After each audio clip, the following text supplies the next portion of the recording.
You are listening to a Reverie original podcast. Please download the Reverie app to get the best in queer film, TV series, music, and podcasts. Stream out loud.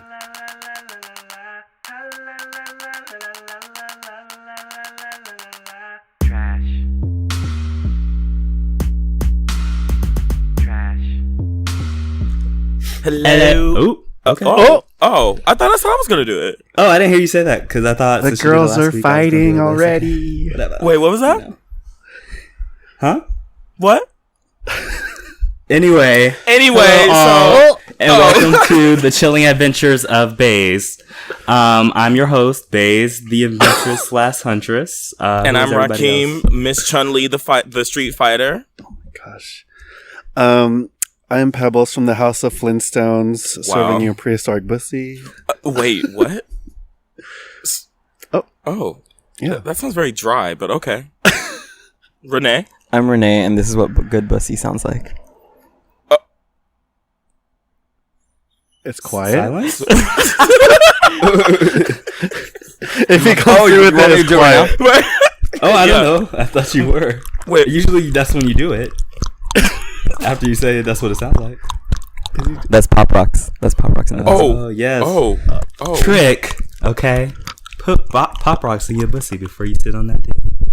Oh my god. Yeah. I don't think that's gonna be a real treat, though. A real treat. So Trick or welcome treat, to Henny. Podcast of Color. Where four Trying to get on trashbags that of color go to spooky church pussy. for the first time. That's the new porn, hisfirsttime.com. And Oh, church. you know there's like that Mormon porn, though. Oh, I do. Do you click on it sometimes? So what's the question Oh. of color this week? With the elders. Is that the question of color? Do I ever click on The Mormon? MormonBoys.com? Not that you actually saying what the name of it. She told on herself. Right? She did .com. She said Mormon boys. She knows with the a name C. .com. Wait, okay, John, who's your favorite elder? Oh no! Oh God! The fact that Rakeem knows knows what I'm talking about just told him. So here we go. So We in this. Welcome back. We're all here today. You know you have a favorite one. It's really nice to have everybody here today. Mine I is like the the one Silver with Daddy. the black glasses. They're the ones that are kind of like mine, and he has like a full beard. He looks like he's like an art professor. I like the one with the clean shaven face and like the salt and pepper hair. Oh, he's a good one too. Yeah. I hate the guys that they fuck though, because I'm just like Twinks. them. I'm just right. Like they're trying to do a mission, you know. okay, Yeah, but bitch, I I mean- need to be saved too. Ooh, I'm a Girl, heathen. Hello, Mormons don't like black people. They just let Like- us in the church like 20 years ago. black people. You know can what's be Mormon crazy? too? I They didn't can know now. that. They didn't used to be. When we say all Black Lives Matter, we mean all Black Lives Matter. Okay. I didn't know that Mormons were into barebacking. What? Oh, I'm just saying from my observations from the website. I don't know if I would into base- it? They are. The elders don't use protection. I was just like, I'm pretty sure they fuck with condoms, right? mm-mm. Anyways, what's the question of color this week? Rini? The question of color is, do you prefer grooming or non-grooming in the nether regions? Or on your face, or on the face, right? Or both, or both. Sure. Go. It depends on what my mood is. Oh, Um, do tell. like if it's a nice amount of like forestry going on, I don't I don't mind. But if it's like I think it's for me it's based on smell. Everyone has like a natural odor, you know? No, the smell. Yeah, the smell is good. The smell, like if it's like if it smells good, I don't care if it's smooth or hairy, but sometimes I'll deal with the smell for a hairy. Yeah, I don't eat these hairy or smooth. I don't really care, and this the smell is like, I feel like the smell emanates more when you're hairier. Yes, Which is why I wish I would. I wish I were hairier down in some spots, because I'm just like, oh, like that. I feel like that's what gives off that, like, you know, that one scent, that aroma. Thank you. That kind of Thank you gets for always telling your truth. gets the spidey senses tingling. But the only thing, I actually don't have a preference. The only thing is that I feel bad when like somebody is so hairy that like the actual like spots are like really like the orifice is like really hairy because it's just like can you even feel like I feel bad. No, because I feel bad because I'm just like I wonder if you can even feel like my tongue because I feel like there's like a like film of like just hair that I'm trying to like get through before like my tongue. Walk with me, Lord. Sorry, is that too? No, but it's great. Through the forest. But either way, no. And listen, I'll like grandmother's I'll get there. house I'll get there for sure, always. But Oh, you cannot see the forest for the trees. but I don't have a preference either way. Little Renee Riding Hood. What? I was gonna say Little Tongue Riding Hood. Oh, Skipping through the forest I'm gonna go next to get to the hole. Oh God, This is the trashiest. My answer is I prefer Christian men. Period. So it doesn't matter if they're smooth or hairy as long as they're Christian. As long as you, just not what Renee said. Okay. But no, okay. Honestly, I don't really care. I guess looking back at my history, hairy would be the Looking back at my history. what. So you're okay. Yeah, I was like, when you know, that's what you when you prefer. hit, hairy. Yeah. Are you trying to say something? Baze? Can Why did my I? name get thrown in there? Did Baze answer the question? Can I help you with something? No. I got this. Speak your truth, sis. Since we just talking about how Renee always speaks hers. What?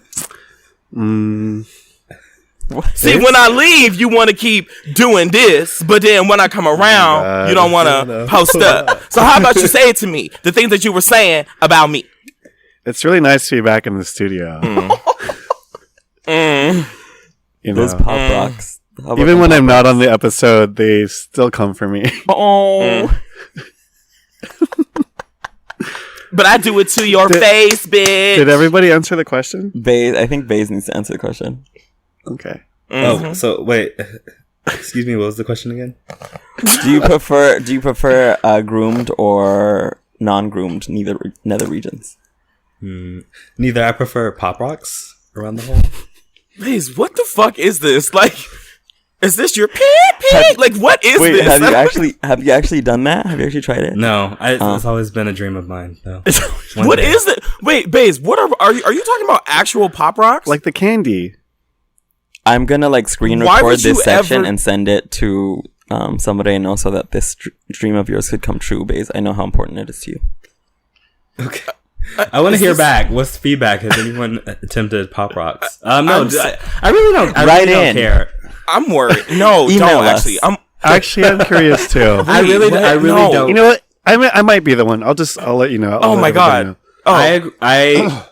I feel similarly to John. I feel like it really depends. I mean, I don't really care either way, but sometimes it's fun to eat a hairless, and sometimes it's fun to eat a hairy. You never know. Mm-hmm. Yeah. That's how it goes. How many looks does it take to get to the center of a pussy pop? A one, a two, a three. And then what's the noise where they made? What is There was some tongue Okay, so popping. moving on. This has been a very odd intro. We'll be back. We'll be back with Minutes of Color. Boo. Oh, boo, boo, boo, boo.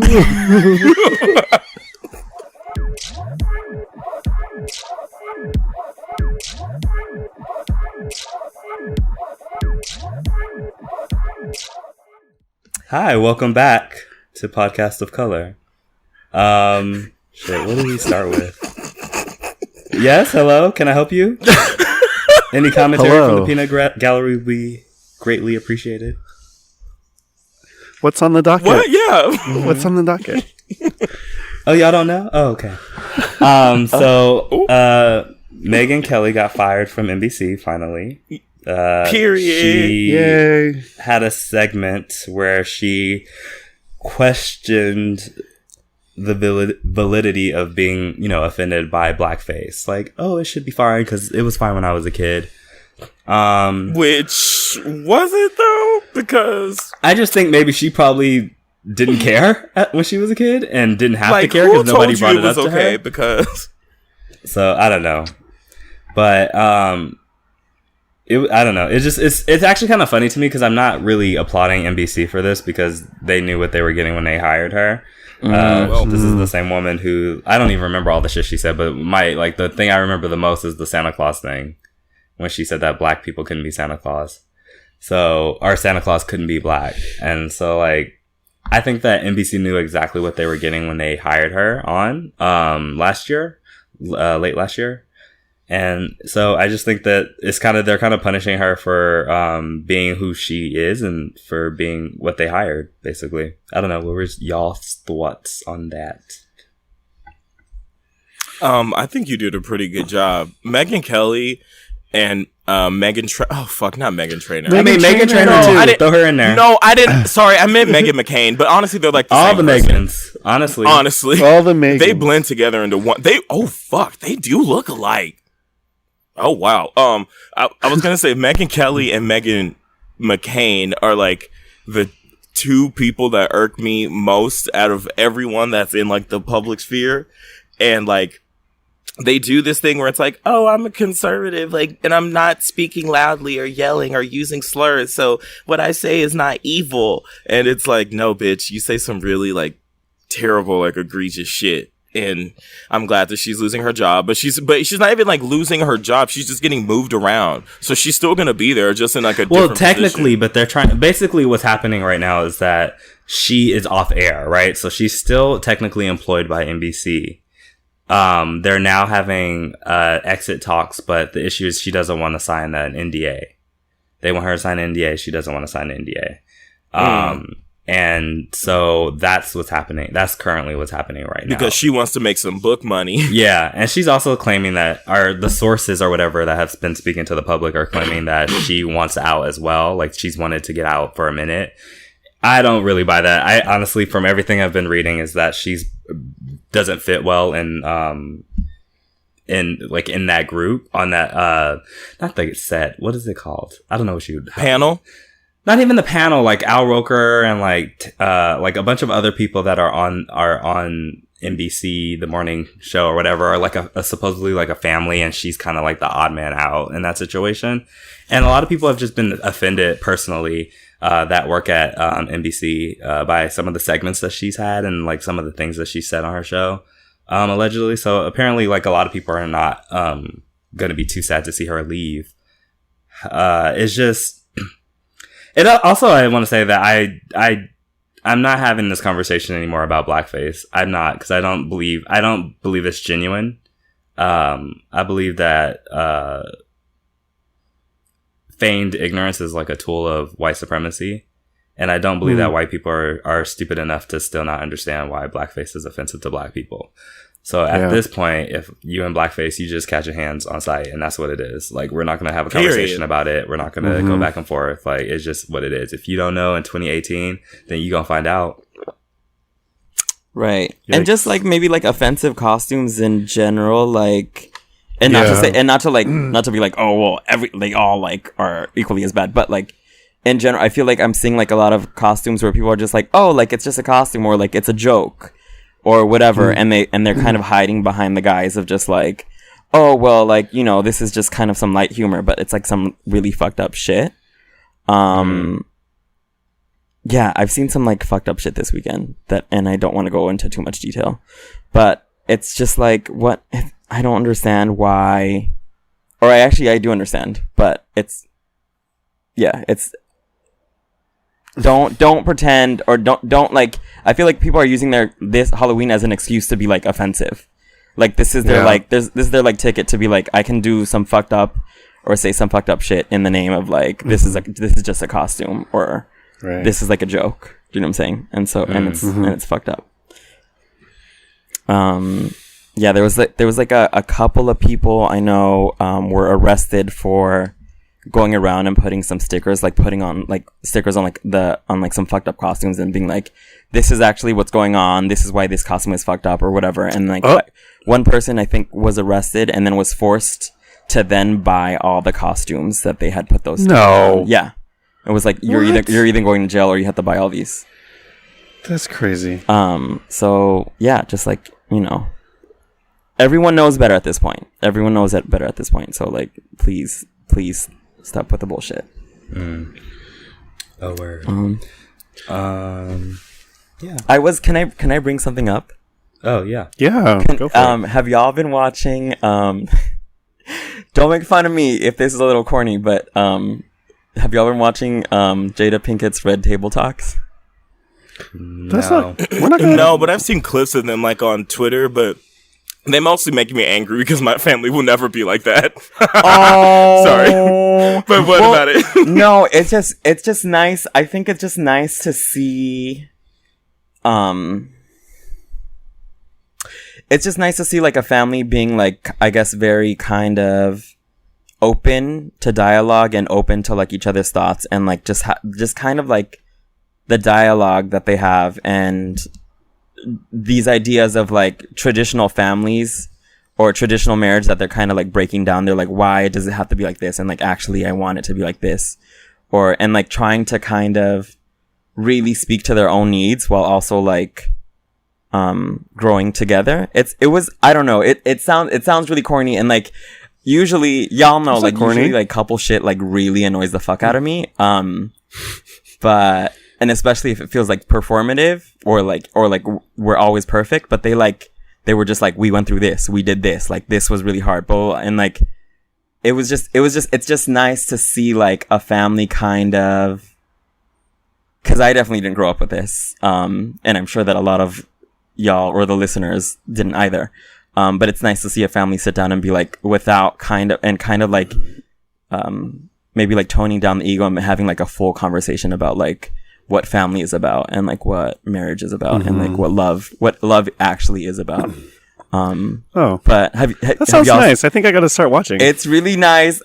I felt really corny for watching it just because like, you know, whatever, they have this reputation, but I think like, I've honestly always stan Jada, like, since, you know, whenever, like, the 90s.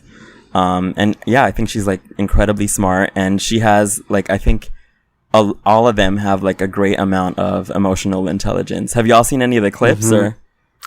Yeah, I've seen a few clips. I've seen a few... Wait, Rakeem, you said it gets you mad, the clips? Oh, not. I mean, I was just joking. Just because, like, to me, that's like what a healthy family should be like, and like that's just never going to happen with me. But so that's what it is. Yeah, I mean, and I think the thing little is dysfunctional things. Well, the thing, I mean, and I think they still like they still own their dysfunction, but I think and they even talk about like it took them a while to get to the place where they can like all sit and like really be open and like talk about all the things that they needed to talk about. So I feel like that's a lot of work, and I'm good. Yeah. No, okay. But anyways, I just wanted to stand that for a minute because it was actually really nice and made me cry, and it like it's nice to see a family, specifically a family of color, and more specifically a Black family, being able to be portrayed in a way where it's like we're like all speaking to each other in a healthy manner, and like we're actually a really loving family, and it was nice. But yeah, anyway. What did I say? On the Run earned over $250 million. Yeah. Wow. Yeah, sold over 2 million tickets. Period. Yeah. That's it. So shout out to that. We love facts. Capitalism. As Renee would say. Did you hear about Vogue apologizing for Kendall Jenner having a fro on the cover of the magazine? Oh my god, you niggas are bored. That is not a fro. I don't think anybody was complaining about this. I have not seen a single person complain about this. Like, who? I don't know where they even got this from, and I low-key feel like it was clickbait to get people to talk about it. Right. Wait, I think is there... Oh wait, what specific issue? I'm trying to Google it right now. It's a non-issue. It's literally not an issue. Oh, it's not even out? Because I'm trying to Google I'm trying to find the photo and I can't find it. Oh no. Oh, it's like it's not like the cover of an issue. I'm saying like oh this. Yes. Oh yeah, that doesn't look like a fro. That's not a fro. That just looks like really curly hair. Like that's what they wear in Stranger Things. Like that's what Barb wears. The thing that I am hearing a lot is that like a lot of publications will do things like this intentionally because they want the uproar and because then whatever that they're writing about or like the publication will then get a lot of attention after the apology. Yeah, so that's it's just the only like bit I've seen or heard about it was the. I've seen a few people. I've seen a few people say stuff about it, and Really? I did. I saw 3 people say something, and I was just like, "Are you like?" I don't know. That and the Brother Nature thing just made me just like roll my eyes. I was just like, "Oh, poor Brother Nature."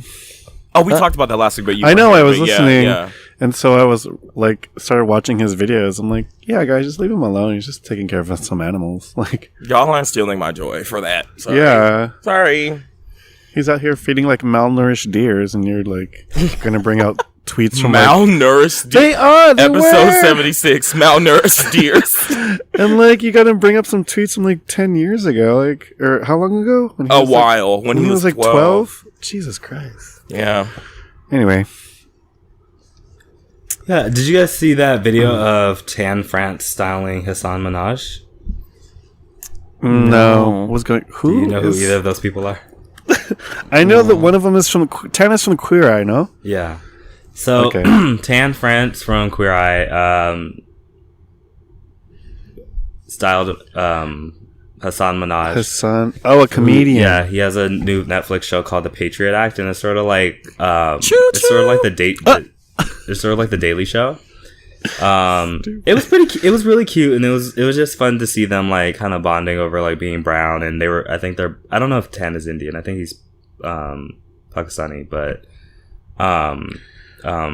just being from the same region, and like the little just like words and like talking about like little like cultural things and sharing that with each other. I thought it was really cute, and I was like, I kind of would have like, I love Jonathan as much as I love Jonathan. I would like love to see like Tan leave Queer Eye and just do a show with Hassan. And just, I don't know what it would be about, but I would just love to see them do something like that, because it was just really cute to see them styling each other, him styling him, and them going back and forth, and him like teaching him like cultural references. Oh, that's like cute. Tan didn't know what a fuckboy was, or like Tan didn't know what a fuckboy was. He completely understood once they like described what a fuckboy would dress like. Girl, like, Anthony's right there. How you know? Wow, but I don't think it's not that he didn't know what a fuckboy was. It's that he didn't know that was a word. Yeah, like I doubt he's around people who use. Sorry. No, you're probably right, because Karama sure ain't. Yeah. Oh my god, I didn't mean to say. Wow, Negro, nigger, neither. What? Oh my god. I'm sorry. You know what you? Wow. He was wearing a t-shirt that said nigga, nigger, neither. Oh my god, his shirt did say Whose that. shirt said that? Oh my god. And I was dead. Like dead. I was like, wow. I was, you know what? I was disappointed but not surprised at all. I was like, oh. Somebody posted a picture of Khalees wearing a jacket that says nigger on the back in response to it. And I was like, bitch, honestly, same. If I had a jacket, I wish I could wear it. Oh my god. Also, we got so much feedback. Or at least I got so many text messages and like DMs about last week's discourse. Last week's episode?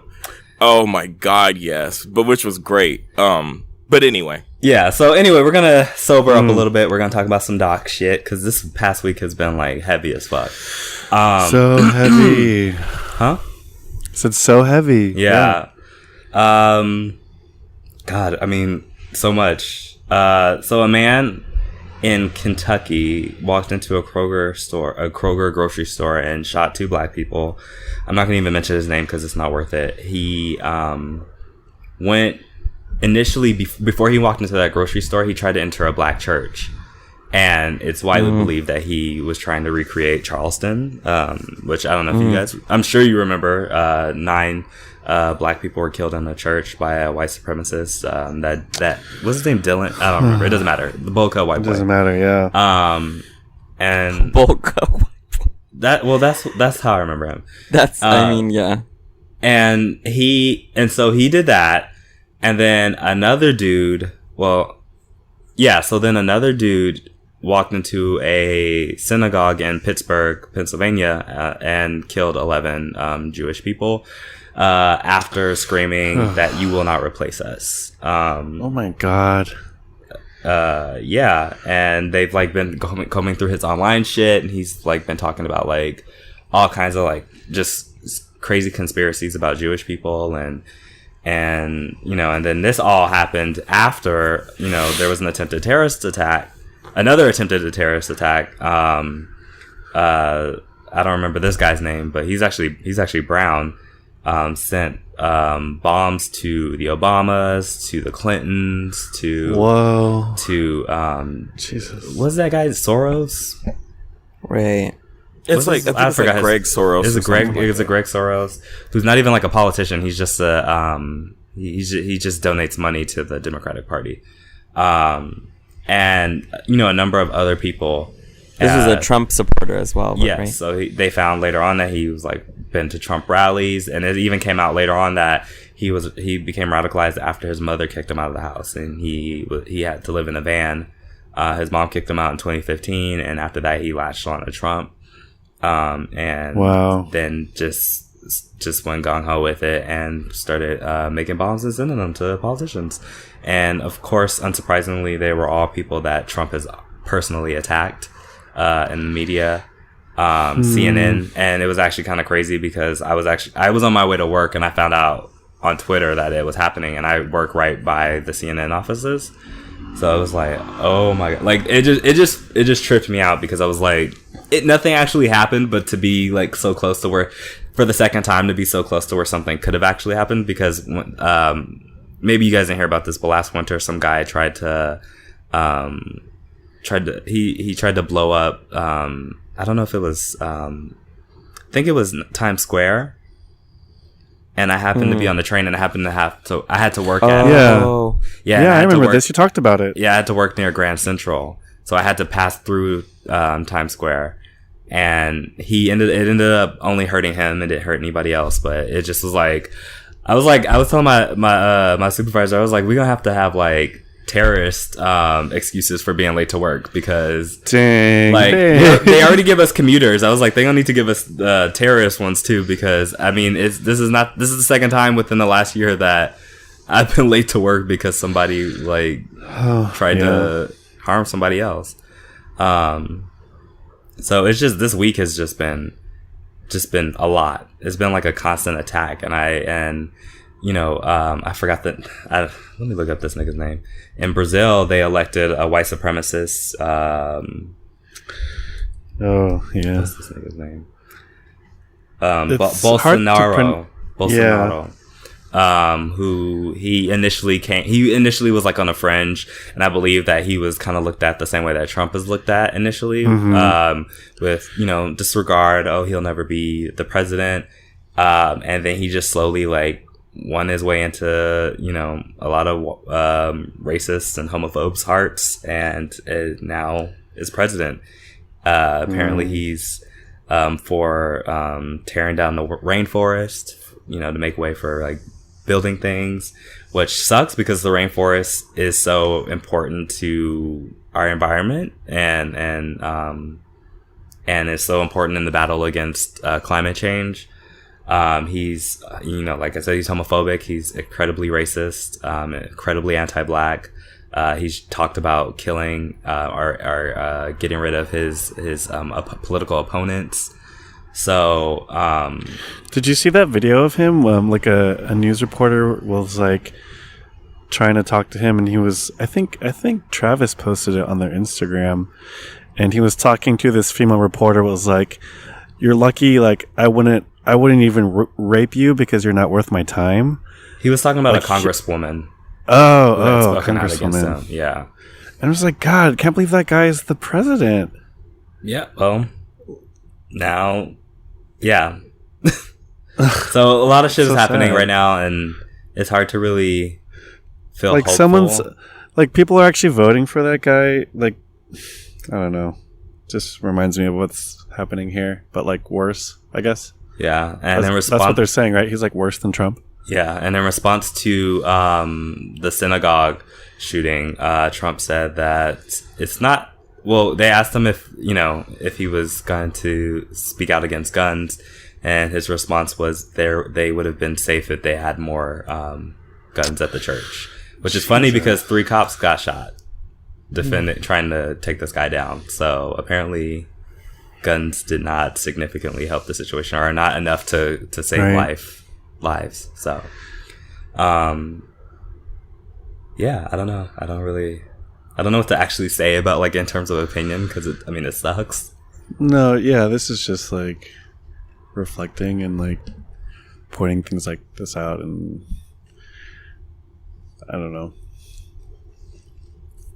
Yeah, I mean, I don't really know what else to say too at this point. I'm just kind of checked out from a lot of news. Like, I mean, not saying that I don't care about it, but it's just like it's too much. It's way too much. I've been checked out ever since the Kavanaugh thing, because that was like super triggering for me, and I've been just listening to things here and there, but it's just like we literally just witnessed like one of the biggest assassination attempts like ever, like in the history of the United States, and like no one's like, and it's like yesterday's news. Like, do people not realize that? Like, like he just sent bombs to like major people in the Democratic Party or people who are against the current administration, tried to kill political opponents, and like sent something to the first black president. Like, what? Like, sorry. Like, what the fuck? Like, if you told me that this was going to happen, if you told me that some random man who was in the cult of Donald Trump would be sending a bomb in the mail to Barack Obama, the first black president, when I was like in 2nd grade, I would have laughed. What the fuck is happening? I just...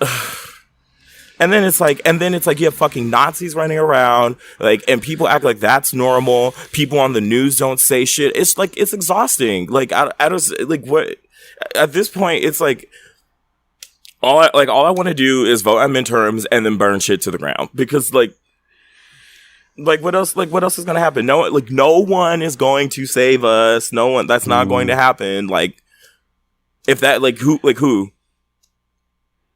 So sad.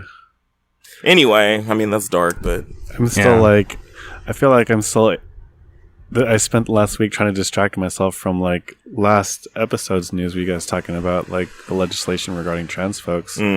Like, God, and now this, and like things just keep happening, and I'm so like tired and emotionally drained.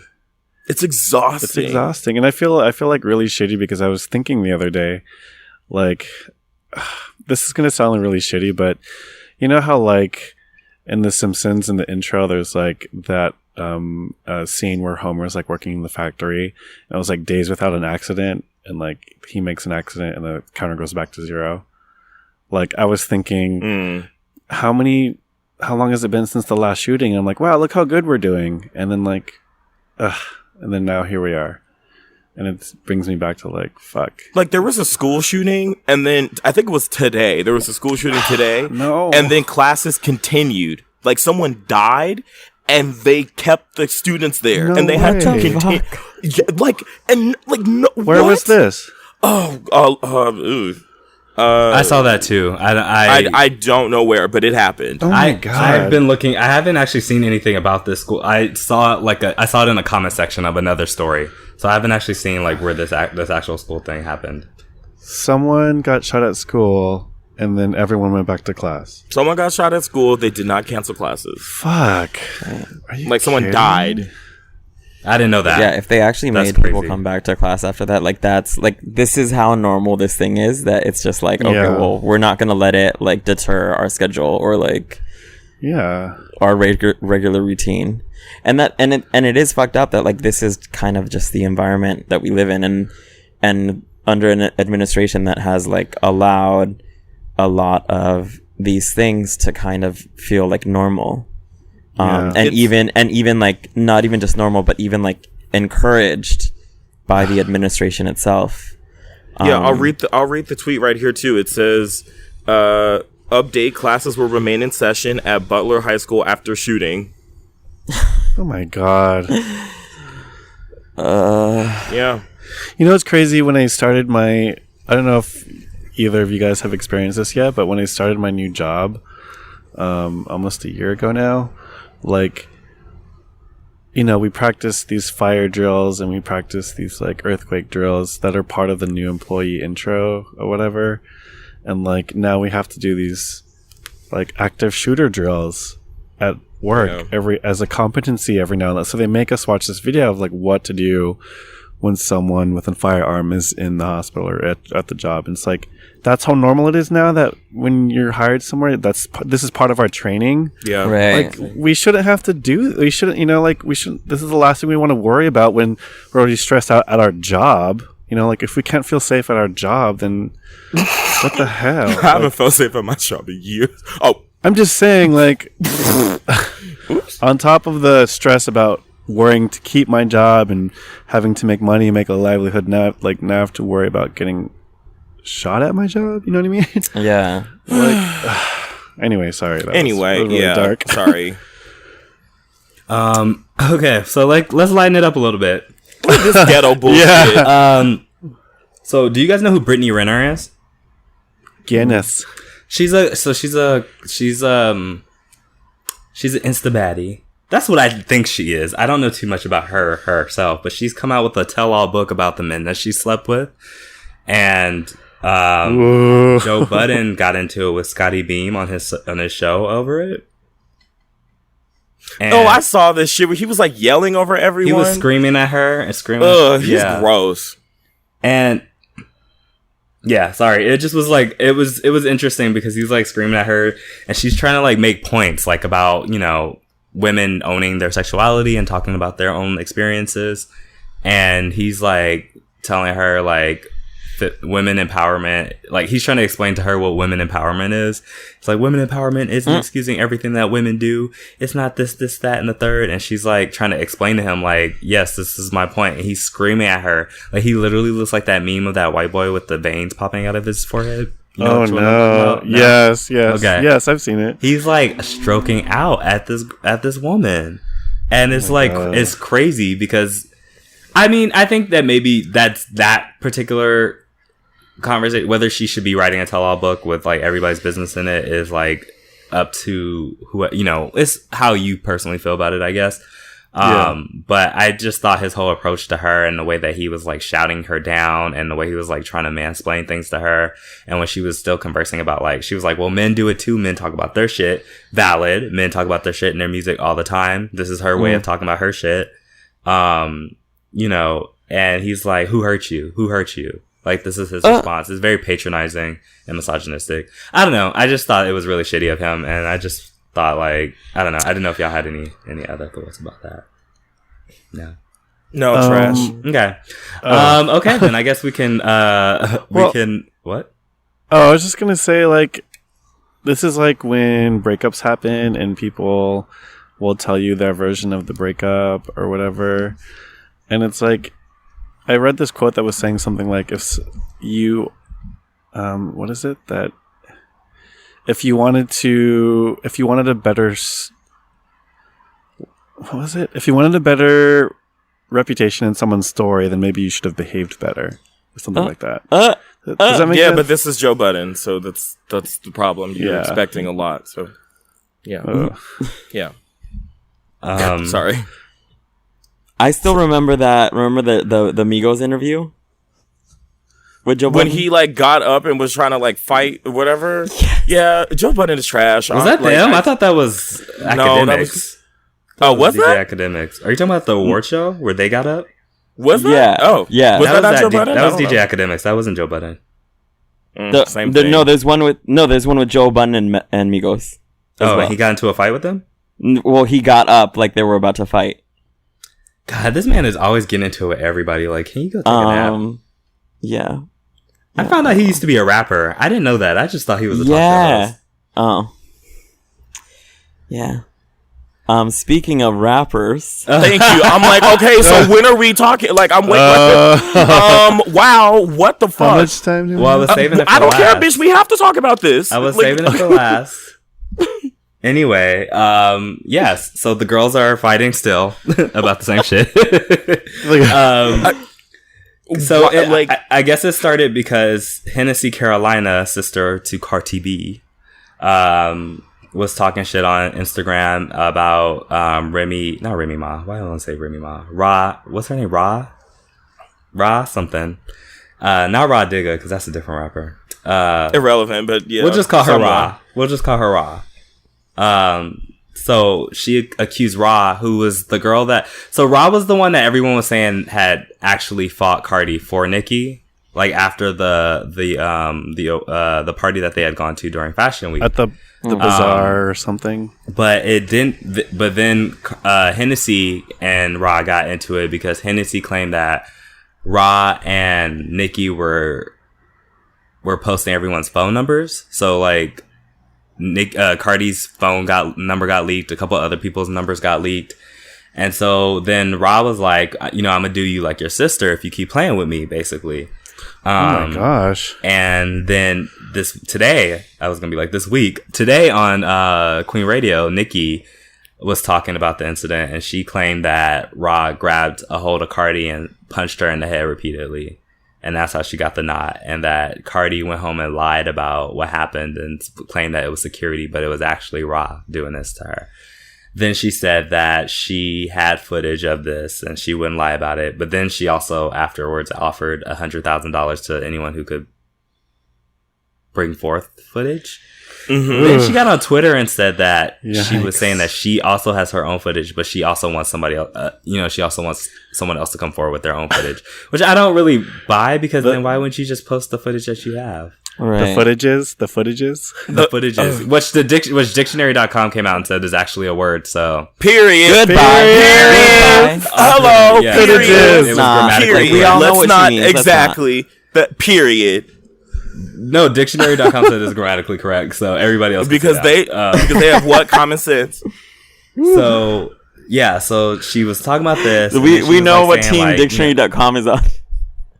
Right. I was just gonna say the right side of history. Stop it, Rakeem. The right side of history. So yeah, so Nicki continued on like this whole thing. Apparently, I did not listen. I've just been reading is it transcripts? She was just like, girl, like, you're doing this thing to me and you're lying about me and you're doing this and doing that. And so Cardi was like, okay, well, pause. I'm gonna give you a monologue.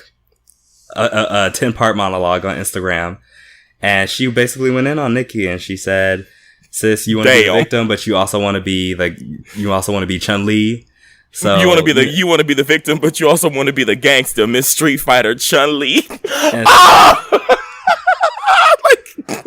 I live. Here's the thing. Y'all know I don't like mess, but this is everything. And I love, actually, that's not true. I love mess when it's not mine. This is so good. And then like Cardi went and then she posted that video and then she said the thing that I said, wow, is when she said, stop focusing on other people, focus on yourself and focus on your craft, because you're out here fucking up your legacy looking like a fucking hater.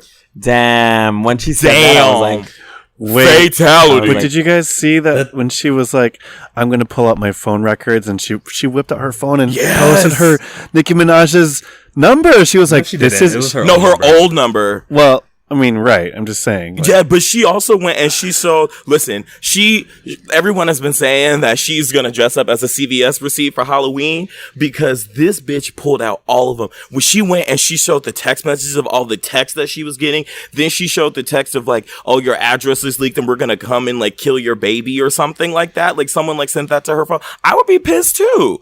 So she also came out and like showed that Diesel, so Nicki is doing a collab with Diesel. She showed that Diesel came and approached her first. Little Mix has a song called Girls Like Me, and apparently they also approached Cardi before they approached Nicki, and Cardi pulled out the song like without the rap part on it to with play the blank for everybody. verse. Yeah, with a blank verse. Just like, yeah, so they sent this to me first, sis. I've been doing too many pop things and I didn't want to oversaturate myself. So I passed on it, but you have it now. She also said that, so I guess Nicki claimed that, I guess Nicki has a song with 21 Savage, which I haven't heard. And apparently it's not doing too well, which is obviously why I haven't heard it. But Nicki's claiming that Cardi stopped 21 Savage from doing a video with her for that song. And Cardi was like, sis, that song didn't even do well, so why would they waste their time? And she was like, what do I look like? Like, she was like, I don't even know 21 Savage like that. Like, we're cool, but we not close enough for me to tell him to stop, to turn down money so that he can not work with you. Like, we don't have that kind of relationship. So it's just, Nicki is just, Nicki is the one that looks wrong to me in this. And like, period. And like, I think, yeah, Cardi could have saved like her monologue, but it was entertaining and she spit nothing but facts. I can't see the lie. All facts, no printer. Like, where does she lie? I mean, I will say this. It was just a little bit ironic that she told Nicki Minaj to work on her craft. I will give Nicki that. No, but I don't think so at all, because Cardi is clearly working on her. She doesn't have to. I don't think that being a writer, I don't think you have to write. Like, I think if you're a good performer, No. I'm talking about what Cardi said about the comments she said earlier when she said the other week that she don't give a fuck about craftsmanship. Oh, did she say that? She said like she don't give a fuck about like musicianship. She's just there to like make money. Like, she doesn't care about rap or whatever. Did you not hear that? When did she say that? When did she say it was this today. though? She posted that video.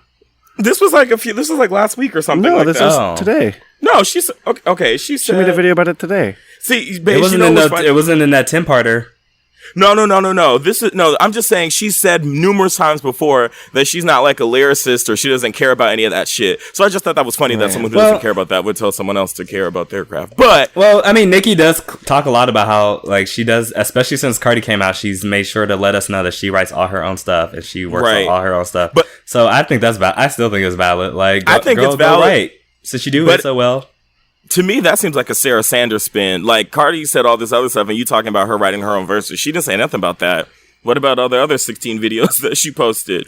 So, listen, here's my thing. Put it in the music. Make art out of it. Yeah. Oh, I don't want Twitter beef anymore. I want music. And don't shoot, like, because stuff like this scares me a little bit, because I know it's all fun and it's all games, but like then someone gets shot and then it's like, oh my god, RIP or whatever. So put it in the fucking music. Don't go out there, like, actually, you know what I mean? Go in the studio. I think if Nicki was like a Cardi B type, I would be worried, but I don't think that Nicki's on that level. So I don't really think that Nicki's gonna be involved in those shooting out. She did say. She was saying on the show on Queen Radio, I feel like she was alluding to like, oh, someone's gonna hurt you if you don't stay. She in ain't your gonna place. do nothing. I'm not worried about Nicki doing something. I'm worried about Nicki trying to do something, Cardi finding out about it, and then like, because from what I've heard, Cardi keeps like actual like gangsters around her. Did you guys just see this? The thing is, Cardi said she was like, we can fight it out or we could talk it out. Which one do you want to do? Right. And at this point, I think like Nicki looks just like mad bitter to keep like bringing this up. Like, either move on, like face it head on, or move on.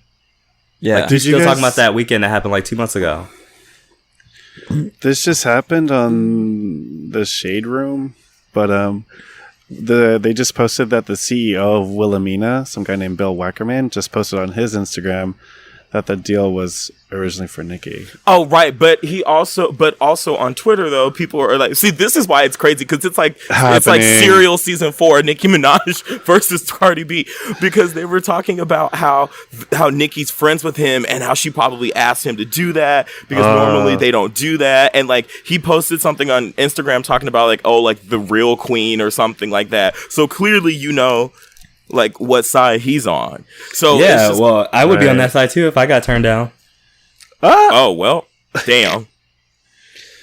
Well, I mean, this is just crazy. Honestly, this is just. I don't want this to turn into an episode of Snapped, but this is just like.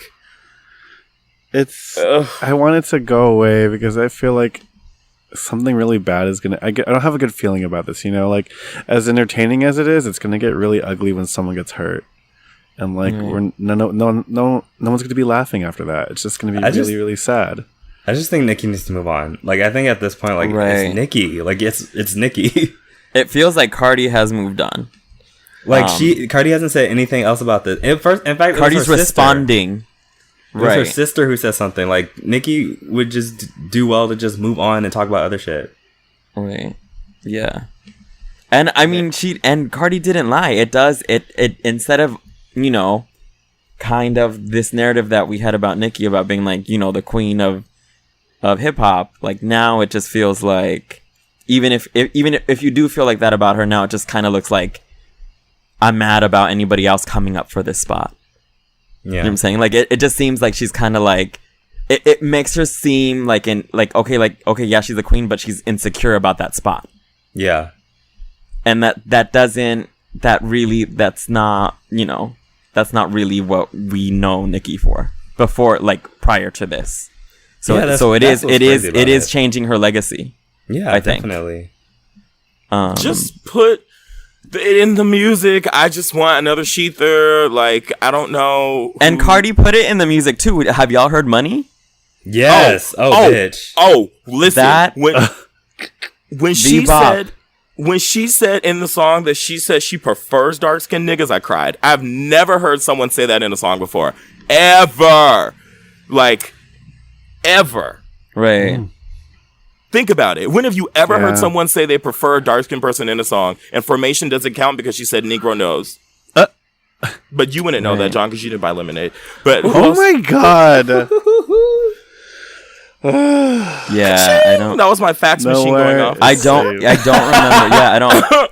No, but when she says Cardi's at the tip top, kiss the ring and kick rocks, I was like, oh shit. Like, see, she's putting it in the music. Do you know what I'm saying? Yeah. But that's what she's putting it in her craft. It's rap beef. This is part of the game. You're supposed to do this. Right. Give us music. Like, stop getting on Twitter. And this is what I'm saying. Stop going into hip hop if you're not gonna fucking respect the fucking genre and the craft that came before you. Battle, bitches. Fuck. I'm willing to give both of y'all coins if you make good diss tracks, but you gotta make the fucking diss tracks. So Nicki, go right, and Cardi, go hire whoever you need to go hire and do it. I'm just saying, this is definitely Azalea Banks' impact.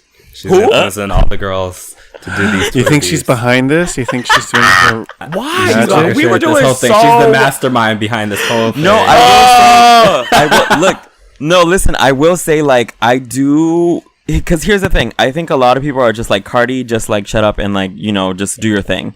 But it's just like, sometimes people need to defend themselves when somebody continues to do you know what I'm saying? Because Agreed. Because that quote unquote higher road would for Cardi to like let Nicki keep saying, like, talking shit about her and not say anything, and for Cardi not to say anything, and at the end of the day, the person that looks mad is Nicki, right? And so that's kind of what would work out. But Cardi's the type of person that's like, actually, no, I'm gonna defend myself and I'm gonna say something. And like I do, and I will say, like, Azealia is the queen of like not keeping her mouth shut and actually saying something at every turn. So, you know, I have to respect that. I actually think Cardi I actually think she keeps her mouth shut a lot more than like I would expect for like Cardi. I think like if y'all expect her to like never say anything, that's just not going. I don't think that's ever going to be who she is. Right. I think I honestly think she is attempting at least to move on. I think she's attempting to like be like, okay, like it is what it is, and let's go. But she's been posting like the joke, like people have been dressed up as her with the knot in the head on for Halloween. Right. She's been posting it, laughing at it, and she's like, yeah, I can laugh at myself.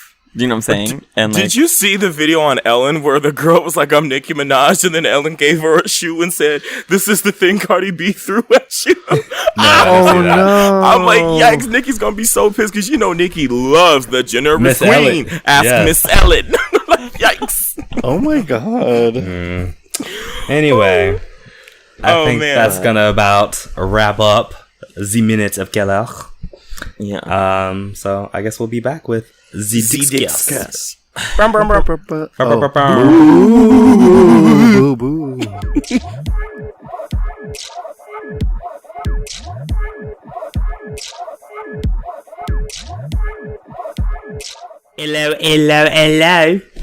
We're back with the discourse. Since it's gonna be Halloween very soon, I mean, I guess it'll be tomorrow. When this comes out. We decided to dedicate this discourse to something spooky. Wait, I thought Halloween was the 31st. Oh yeah, tomorrow. Oh my god, I'm so sorry. I just got it. It's okay, sis. So, sorry. Let's pretend that never happened.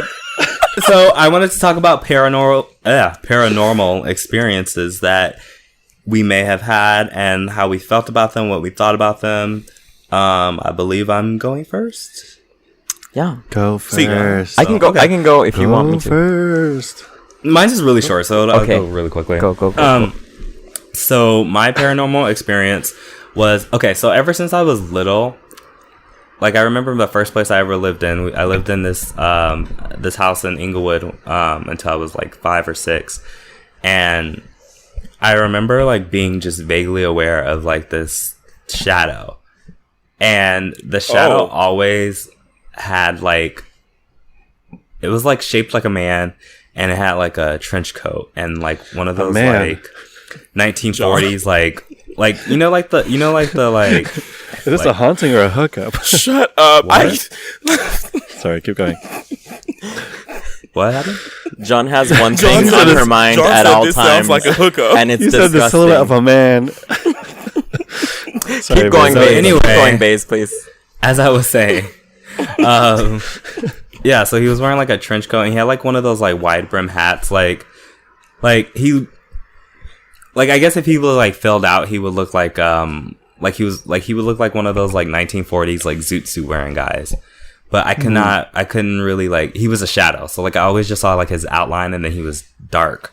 Everything was dark, and I couldn't see any details in him, on him. And so like I just remember always being aware of him like when I was little. And then I remember when me and my mom moved in with my uncle. When I was 5 or 6, and my room was across from my uncle's, and my uncle had like these two, like, he had like a huge room, and he had like these double doors, and he usually like left one door would be closed and one door would be open, and I had to start sleeping the opposite way, because if I like the way my bed was set up, if I slept on one end, I could see his room. I was like facing the outside of my door, like the hallway out of my door. I'm really bad at describing this. If I was on, no, I'm legitimately terrified. Yeah, like I could see into the hallway on one end, but so I stopped doing that because when I could see onto the hallway, his room was across from mine. So I could see, and his room would be dark because he wouldn't be in there. He wouldn't come up until like after I fell asleep. And I would look across, and that guy would be there, like the shadow of the guy, the outline of him with the trench coat and like the hat, and he would just be standing there. And there was never any movement. There was never any like, I never had any idea what was going on, but he was always just there watching. So I stopped sleeping that way, and I changed the head of my bed to the other way so that I wouldn't have to, I wouldn't be able to see out there. But he never really got close to me. I just would always see him from afar. He was always like at a distance, and I never really felt threatened, but it did scare me because it was like a shadow watching me, a human shaped shadow watching me. Do you still see this? Huh? Do you still see this? No, not anymore. It stopped at my uncle's. I haven't seen him since I left my uncle's, but have you seen it since we've met each other? I haven't seen him since I left my uncle's house. Okay. I'm just, I'm just checking. Okay. Making sure he doesn't carry this with him. I've seen Hereditary. Oh no. I've never seen that, so I don't know. I've seen Drag Me to Hell. I'm checking my bases. So I in hindsight, like, I think at the time I was unsettled. I don't think I was like terrified or anything, but like it definitely unsettled me. Now though, in hindsight, I don't know like what that was, and I wonder, like, it could have been maybe my grandfather, or like, I don't know. I don't know what it means or who it was, but it was interesting to me because he followed me from one house to the other. And I remember talking to my cousin who also lived in the original house, because it was like weird. Like that house like passed through like siblings. Like each aunt or uncle lived there at some point. And she told me that she saw him too when she lived at the place in Inglewood. And okay, so this is okay. Go ahead. Sorry. Yeah, so it was like, so I don't know, and I'm like, you know, like he would have been her grandfather too. So I wonder if that was our grandfather because he died. My mom's dad died the year I was born. He was on his way to. He was actually making plans to come and see me before he died, and so I like as I've gotten older, I've like been curious or wondered if maybe that was potentially him. Cause he was a young man in the 40s and I don't know, like I kind of like, I've always like, when I imagine him as filled out, I imagine like the zoot suit wearing, like, you know what I mean? Like, and I don't think my grandfather ever dressed like that, but it's just, I don't know. I think that's how I guess I comfort myself with it, but it was like really kind of jarring when I found out that like I wasn't the only one. And I think even another cousin said that they saw him too. So it, and that cousin didn't live there. She just saw him when she visited. So, yeah, I don't know. It was interesting. Sorry, that was like longer than I expected it to be. No, that's fine. No, that's crazy. See, that's kind of that's. Oh, sorry. I mean, that's like very similar to mine, so I'm like a little bit creeped out. I wanted to know if like your family members had talked to the real estate agent before this situation, Right? You know, like, well, the thing is, I saw this figure at my uncle's house too in a completely different city. I mean, well, it was in LA, but like a different part of LA. right, but like, does your family know about this? Or Yeah, but you know what? You know how it is. Well, you don't, Rakeem. You know how it is when you talk to older black people about spirits and shit. It's like just pray it away. That, But you know. it's if every time I mention if I would have ever told that story, it would have been like, oh no, stay right here, right. Right. The holy Runs oil to go would have grab been holy oil. Yes. Runs to grab the holy oil out the cabinet, makes you drink castor oil, covers me in the blood, sits me down and oh no. Mm-hmm. There was one time at my school where they said that there was a demon in class and they put holy oil on everybody's forehead. Listen, I was scarred. You're laughing, but it actually happened. No, I'm laughing because I have a similar story. But I'll tell you when it's my turn. No, go ahead. We're off. Oh, yeah, is it my turn? Yeah. Oh, I was yeah. gonna go. No, well, so I still get sleep paralysis to this day. I've been getting it since I was like a kid. And like usually what I see in the corner of the room is that Miley Cyrus meme with the blue eyes. She's like looking really intently into the camera. You're stupid. You were Renee. You're dumb. No, but honestly, like it's weird because so sleep paralysis, like I read a couple of things and like they all say different things, and apparently what it's supposed to be is like your body has not, like when you're sleeping, your body kind of disseminates this chemical that will paralyze you in your sleep so that you're not, like if you're dreaming that you're walking around or that you're punching somebody, that you won't actually do it in your sleep.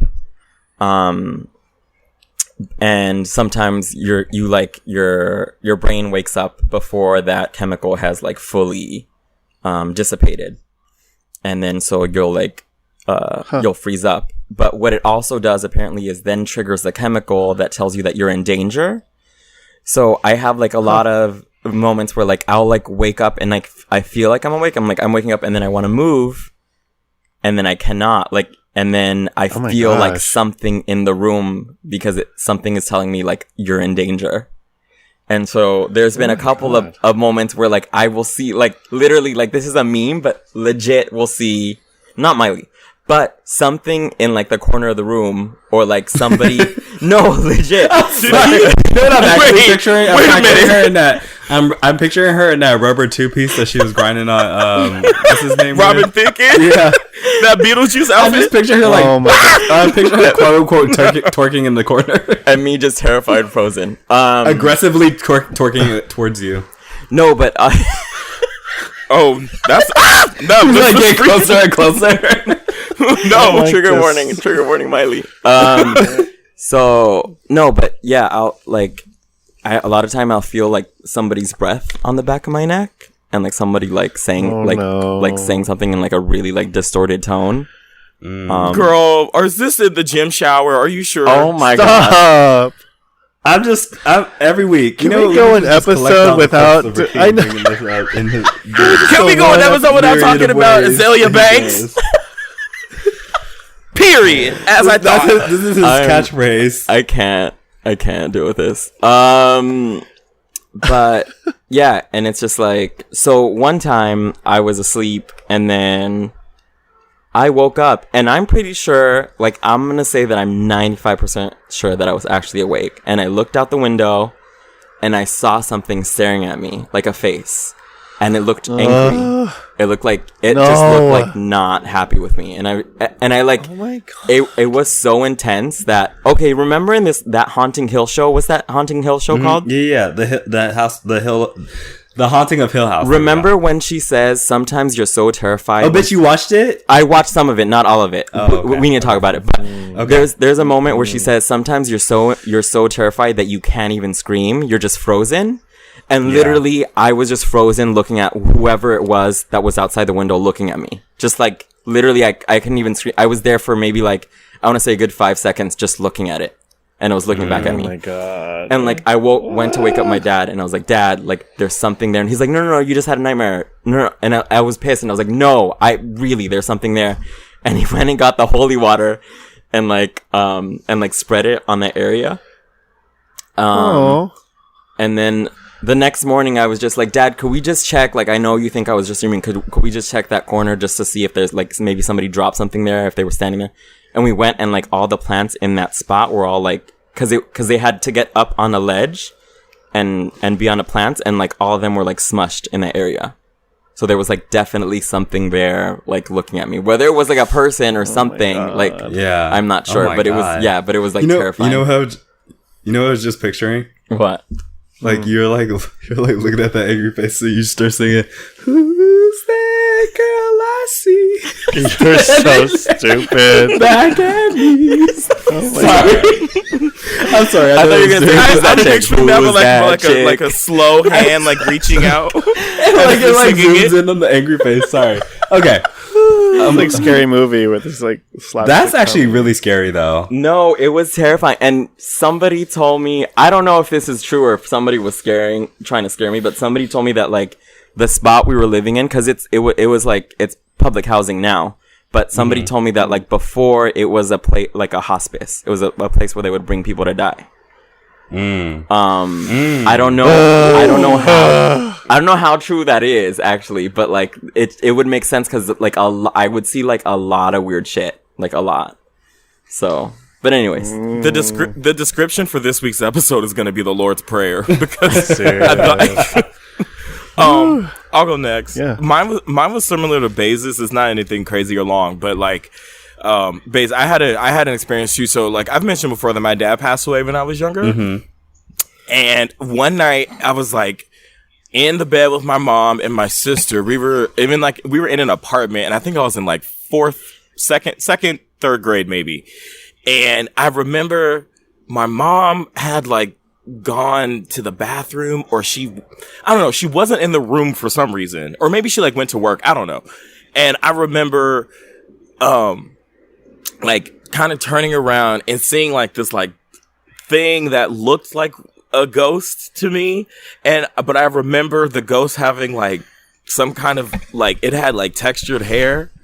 And I remember thinking, okay, this is a little bit weird. Like, and then I like closed my eyes and like blinked, and it was kind of like still there, but it wasn't anything that was like scary. It was more of like comforting. And yeah, it wasn't scary. And then like I looked, and then I had said like, Dad? And then he had said something, like, oh God, it was like, oh God, he's probably pissed that I can't remember this. It was like, nigga, I came all the way, and it was something like do better, or like do well, or like do well for some. It was like do well for yourself, or do better for yourself, or something like that. Oh my God! And like, I don't know if I was being dragged or like or whatever, like. But I remember, like, he was hoping you like, sis, as an adult. He was like, girl, he's like, you done made me come all the way down. Your mom is tired. Do better, bitch. Oh my God. So, and I just, I remember thinking like, oh, okay. And then I remember waking up and getting like really excited and like telling my mom about it. And I don't remember what I said, but I remember I said something to her that like made her go like, whoa, because I said something or whatever that maybe he had said to her that I wouldn't have known. I don't know, but I said something to her that was kind of like, whoa. And that was like the only real thing that I've kind of like experienced. And then this is also a weird thing too. This actually does involve holy oil in church, which was one time I went to, I went to church in 7th grade, or when I was in 7th grade, I went to Atlanta with my cousins. And I remember that's when I first started watching gay porn at the time. Oh, okay. And I felt really bad because at the time I was like really deep in like the self-hate homophobia thing. Oh. And I remember going to church and going up to the altar and telling I remember I could tell the pastor in Atlanta because they don't know who I am. And I remember and I whispered up to her ear, I was like, I think that like I like men and like, and I said, you told the pastor this? Yeah. And I said I watch gay porn. This is privately in like a room somewhere? No, it's like in front of everyone, but wait. It's hold on. But I don't know if you so spooky already. No. Hold on. Because this is not how in Black church they do altar call where you can go up and there's people that will like pray for you individually in front of everyone, but it's private. So like they don't hear what you say. Oh. So like when I went there, I told them that I didn't want to watch gay porn anymore, and I thought it was like sinful. And I remember she like put her hand like on my head, and I felt like a weird like shock, and I had no urge to watch gay porn for like a year, and then I fell back into it, and now I'm the slut whore that I am now. But yeah, that was like a weird thing that happened, and I don't know how to explain that. Damn. So that sounds like a real religious. I don't know what that was, honestly. Whatever it was, I don't ever want to experience that again. Oh my God. Because I won't ever not watch porn for a year. But yeah, that was some spooky shit. Ah! That was some spooky shit. That is spooky. Well, it's funny that Renee had mentioned hospice earlier because as I have two similar situations, and it has to do with my job because one of my first jobs as a nurse was working at an old folks home, and like usually these places aren't the nicest. Like they're not the most well kept. The facilities are usually old, and the demographic is like all the patients are older, geriatric, and they usually pass away in the building. And this particular place I worked at, there was one room that like everyone had rumored to be haunted, and I was like, this is crazy because like I work here, I don't want to come here and like like I don't want to take care of any of the patients in that room if it's haunted. But like, and people used to joke about it, and like whoever had that assignment was like people would just like feel bad for. And like I'm very easily scared. I don't watch scary movies. I don't like anything horror. But like, so I try it because I don't want to believe anything. Like I don't like to believe these things are real. But like, so one, like that assignment that night, I had a patient who was in that room who had a stroke. And so because of their stroke, they were aphasic, like they don't communicate verbally. Right. And so I was working graveyard shift, and I was by the nurse's station, and like I was sitting at my desk just charting, and like graveyard shift, you're working 7 p.m. to 7 a.m. So this happened around 4 a.m. I heard laughing coming from the room. And I'm like, how is there laughing coming out of that room? Like Mrs. So-and-so doesn't talk or speak or laugh ever, like since she's been there. And so I checked the patient's room, and she's like asleep. And I was like, Mrs. So-and-so, and like I go in there and like she's asleep, and then I walk back out, and then I hear laughing again, and I'm like, okay, this is weird. And then like at the nurse's station, like at this time too, we also turn off the lights really low in the facility because we want everyone to stay asleep, right? So it's dark, this place is old, I'm already surrounded by like folks and death all the time, and like I heard laughing coming from this room. And so I swear so I called the other nurse, like one of my coworkers was like, can you just sit with me for a while, because I'm like terrified right now. And she was like, you don't really believe that room is haunted, right? And I was like, well, somebody explain this laughing because Mrs. So-and-so doesn't speak. And so I made her sit with me, and she heard it too. What the fuck? And I was like, I looked at her. I was like, "Did you hear that?" And she was like, she was looking at me. She's like, "You just did that somehow." And I was like, "No." What? She was like, "You're playing a recording or something." And I was like, "I'm not. I swear to God." Bitch, what if she is? What And if she's that's why I getting looked at her her. life and And she's I- faking? I looked at her. I was like, Like, when the door and, like, closes. that's the thing. I swear to God, like no one was playing a prank on me. I think, but like. She's probably watching the Queens of Comedy, getting her life and just laughing her ass off, tricking y'all into getting free food and healthcare in the hospital. And she's probably knocked the fuck out. I mean, she's probably awake. You think so? The patient. The patient. Her phone's probably under her. No. Do they move her around? Yeah, and it's weird because after she had passed away, like that patient passed away in that room, the laughing still happens. What? Yeah, like no matter who's in that room, like people can hear something from that room specifically. This is where you work now, right? No. I work at a hospital now. I don't work. I used to work that facility was a old folks home. Yeah, like a skilled nursing facility. So it's where like long people, you know. I forgot that you referenced. You said at the beginning it was a hospice. Yeah. You heard a hospital. It was so scary. I did. And like I don't like to watch these movies or anything because like it's real sometimes. Maybe it's joy. Maybe they're happy. Maybe it's happy ghost. I don't know because they only laugh at night. I don't know. Do you know what someone told me a long time ago about why ghosts aren't real? Have I told y'all this? No. They were just talking about how the fact that white people are around proves that ghosts don't exist. Yeah. And I was like, why? And they're like, because they're like, slaves can't have ghosts. White people can't be haunted too. And I was like, yeah, girl, that's who's being haunted in the movies. Like, but she was just like, if there were ghosts, then slaves would have come back and killed everyone by now. And I used to believe that. I don't know if they have that much power to do all that. Right. I'm like, girl, I don't know if they'd be physically touching people like that, but I don't know. Like, wait, question. Do you guys believe in ghosts? Mm-hmm. Definitely. I don't know. I'm in this room by myself, so I can't say no. He thinks he's in the room by himself. They're just gonna come and get you. She'll be like, you were saying? Oh my God.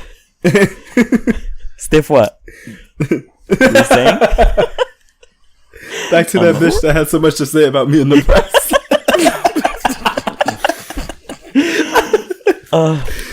Rini, what's good? These are weird. No, I would say so. I mean, I feel like usually, like logically, like I'll sit down and be like, no. But then also, like, I just believe in like so many different like energies and like just you know you don't know where we go. We still don't know where we go, and we don't know like what kind of energies around. So I don't think that they're all like you know like the movies where they all like are intending to harm people. I don't think that's real. For the most part, at least. But I feel like there's definitely something that we don't know. So I don't like to think about it. That shit scares me, to be honest with you. Like, I don't like to think about that. Like, I don't deal with movies like that either. Like that hell payment shit. I don't like religion. religion. Lover in me loves the idea of like there being spirits around, and like I would love to be able to. Like, my favorite thing to do growing up... Watch The Legend of Korra then, bitch. Keep it away from us. My favorite thing to do, like, growing up was, like... I would... Like, my aunt runs an retirement home. And so, like, I grew up, like, sitting around and asking, like... I remember, like, having conversations with, like, older folks about, like, being young and during the Depression. And, like, I live for that kind of shit. So, like, the idea of, like, talking to somebody who, like, lived, like, hundreds of years ago...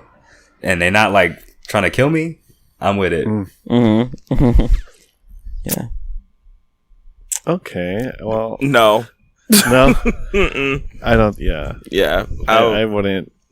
Well, back when I was in school, you know that whole Bloody Mary thing. Like people go to the bathroom, say Bloody Mary, like spin around, whatever. Like I've never done that because I'm low key scared that it's real. And like I've never played with the Ouija board because I'm high key scared that because you're not white. Oh wait, well, no. Should we do that when I get there? No, absolutely not. What are you talking about? Absolutely what not. What the fuck? Oh you my weak God. bitches. Or no, you a dumb bitch. What are you talking about? Bitch. What you need to do is sit there and worry about you and work on your craft instead of sitting there and try to worry about other people. Because you know why? You're ruining your legacy looking like a fucking hater. How about that? Fuck your Ouija board, bitch. Oh my god. So anyway, the girls are fighting. Do you know where that's Ouija board? Yeah. It's gonna be fun. No, it's not. You're not bringing it to my house. You're not bringing it to the studio. I'm bringing it to John's house, and we're all gonna have. No, you're not. Absolutely not. I'm so sorry. I like light as a sage. What is it? Light as a feather. Stiff as a board. Bitch, you might as well stay in New York. Stiff as a board. Light as a feather. Stiff as a board. Our Father which art in heaven, hallowed be thy name. Stop it.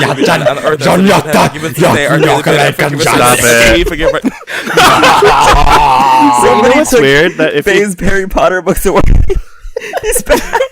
Baze isn't here anymore. No. Can Baze come to the phone? Baze can't come to the phone right now.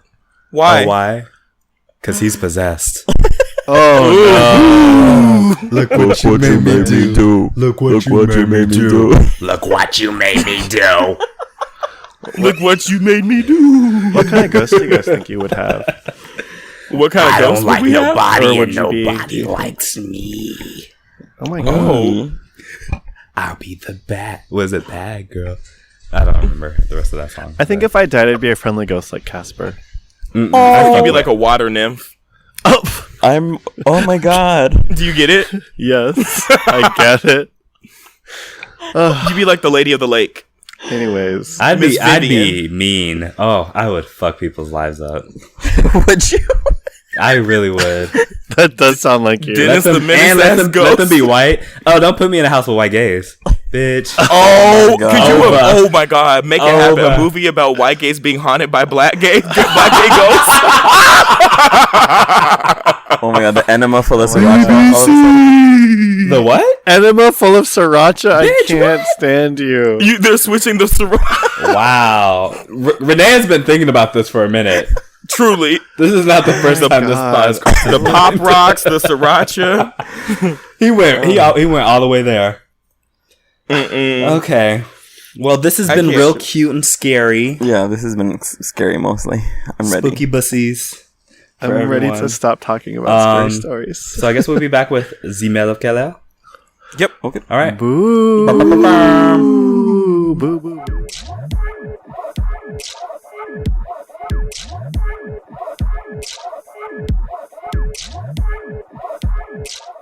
Hello. We're back. And we're reading some mail. Where shall I begin? I guess I'll start at the beginning. It said, hello, I'm John L., and I'm a senior in high school. Hello, John L. I probably could have asked 4 years ago when it would have been helpful, but I'm just now getting around to it.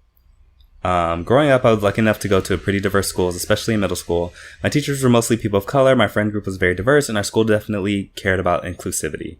However, my high school is very, very white. They said I did not choose, by the way. Well, I'm sure. Wait, they put I didn't choose that in the letter? No, I don't blame you for going to a white school. Being in a majority white friend group in school overall is tiring and actually really depressing. They kind of notice I'm not as lovely as I am with my friend. Oh, lovey, I think maybe. As I am with my friends of color from middle school and stuff like that. How should I explain to them that I don't feel like a person around them? How am I supposed to explain that I feel exotified, put under a spotlight when I'm with them? How do I tell them that being with them makes me more open to microaggressions from both themselves and people looking at us and seeing one brown boy with white kids?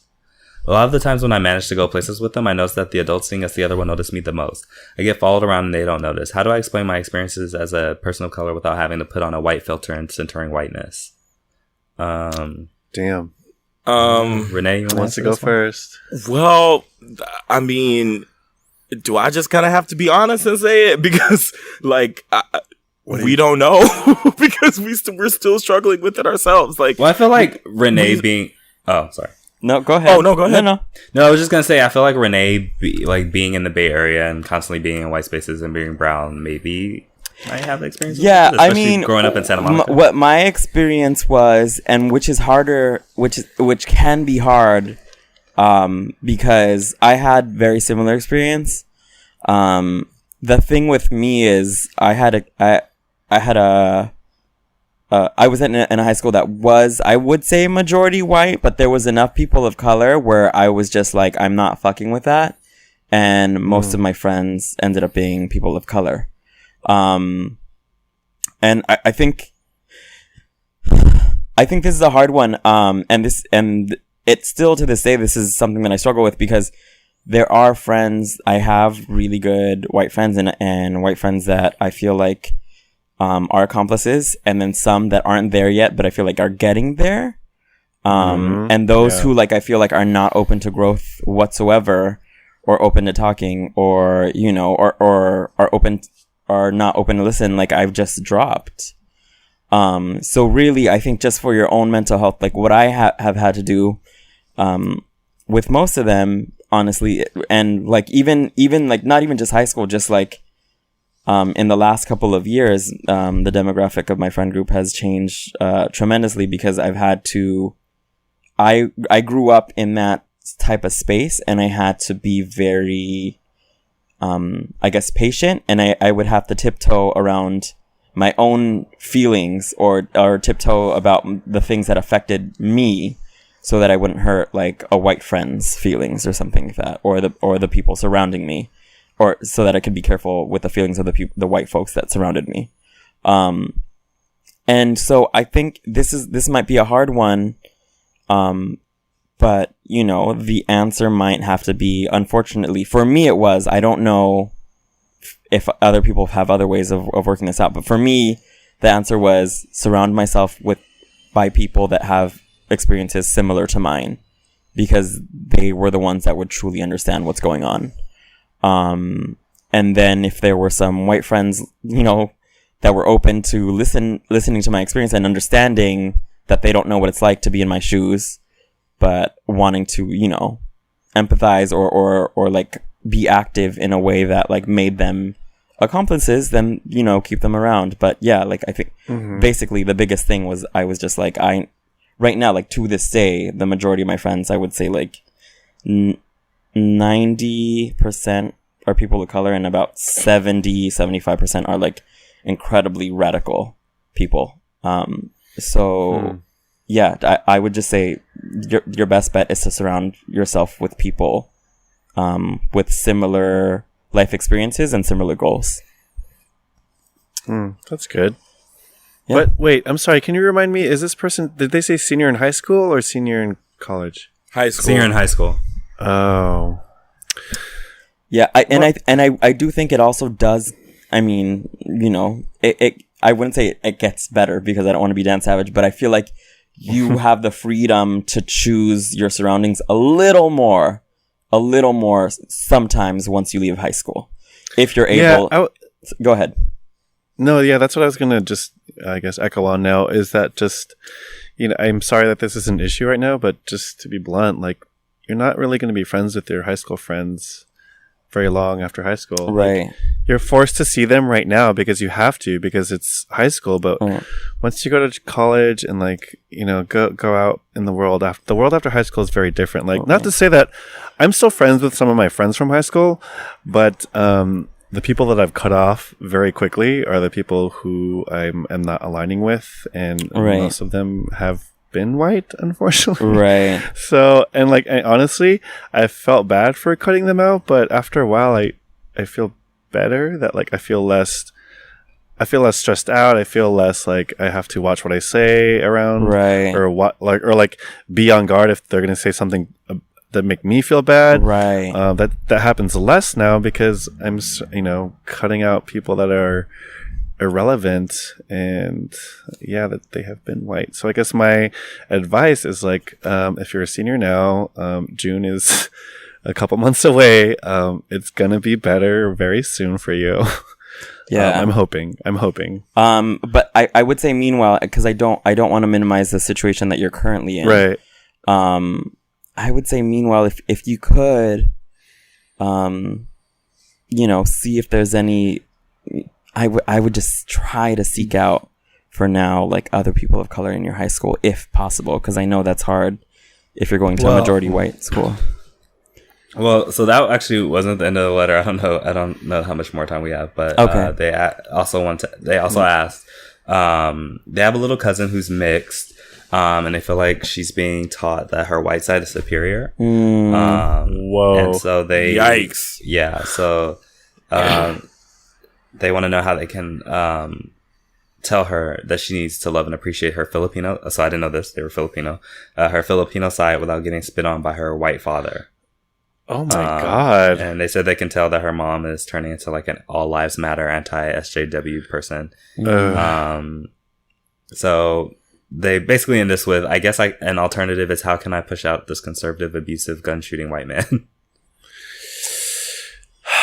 And also they live in Portland, so I don't know how they said that they live in Portland, so I don't know how realistic it's going to be. This list that keeps getting to make more friends of color.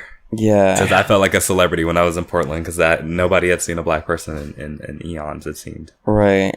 Yeah. The thing I will say, I also have like family members, children that I feel like are being raised in a way that I don't necessarily find healthy.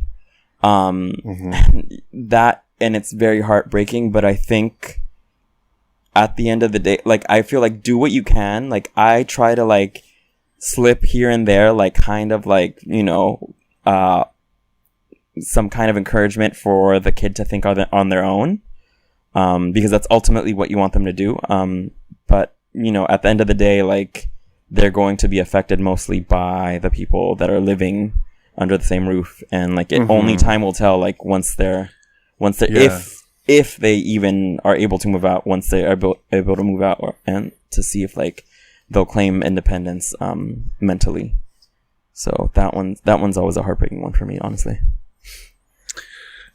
Yeah, I think you have to weigh out, if you're probably still living with your family.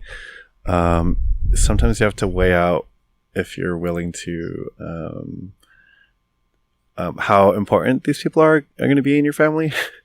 Because, and like what kind of a relationship you want from this point on, because sometimes unfortunately you have to risk that you're not going to change their mind even if you do speak out. And then, you know, if that happens, if you do speak out, you're like worried about your safety at this point, or like if you're still going to live there. So I would just say keep a low profile, but if you do want to speak out, let's try not to like risk your own, what's the word? Safety? Yeah, your own safety, your own well-being, because I know that's really sweet of you to, like, I call out my family too now because I'm older, because I can afford to, but back when I was living with them, I kept my mouth shut. Right. I didn't want to leave, you know? Yeah, that's always hard. Because that's the reality, especially for some Filipino folks, like, they'll do that. Any last words? Congrats to Tinashe for being on Rent on Broadway. Okay. Congrats. Are we doing shout outs now? Congrats to Valentina as well. Yeah. Shout out to the Trans Latina Coalition and Bambi for putting that excellent display at the Dodgers game. They threw out this big flag that said, was it? I'm so sorry. Now I'm blanking out. I feel so dumb. It's trans. Trans people deserve to live. Right. So shout out to them. Yeah, that was dope. I got goosebumps. So yeah, thank you all for listening to this episode of. Real quick, I want to say Cardi clapped back at the dude that said that she wasn't offered. The CEO of Wilhelmina? She said I was still offered it first, so.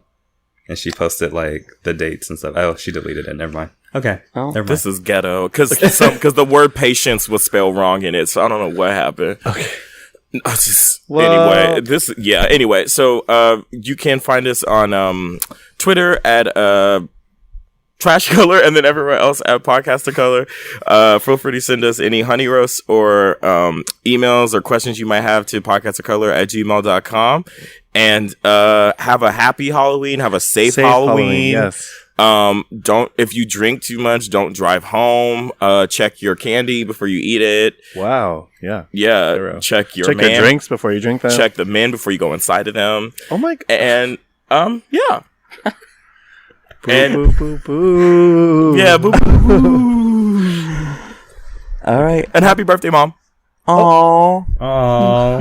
Does she listen? God is a Scorpio. Hell no. Lord Jesus. When I realized my mom was a Scorpio, so much about my life made sense. This podcast is executively produced by Aaliyah J. Daniels, LaShawn McGee, Damian Pelliccioni, Christopher Rodriguez, John Kagandahan, Keem Cunningham, Baze White, and Renee Hernandez.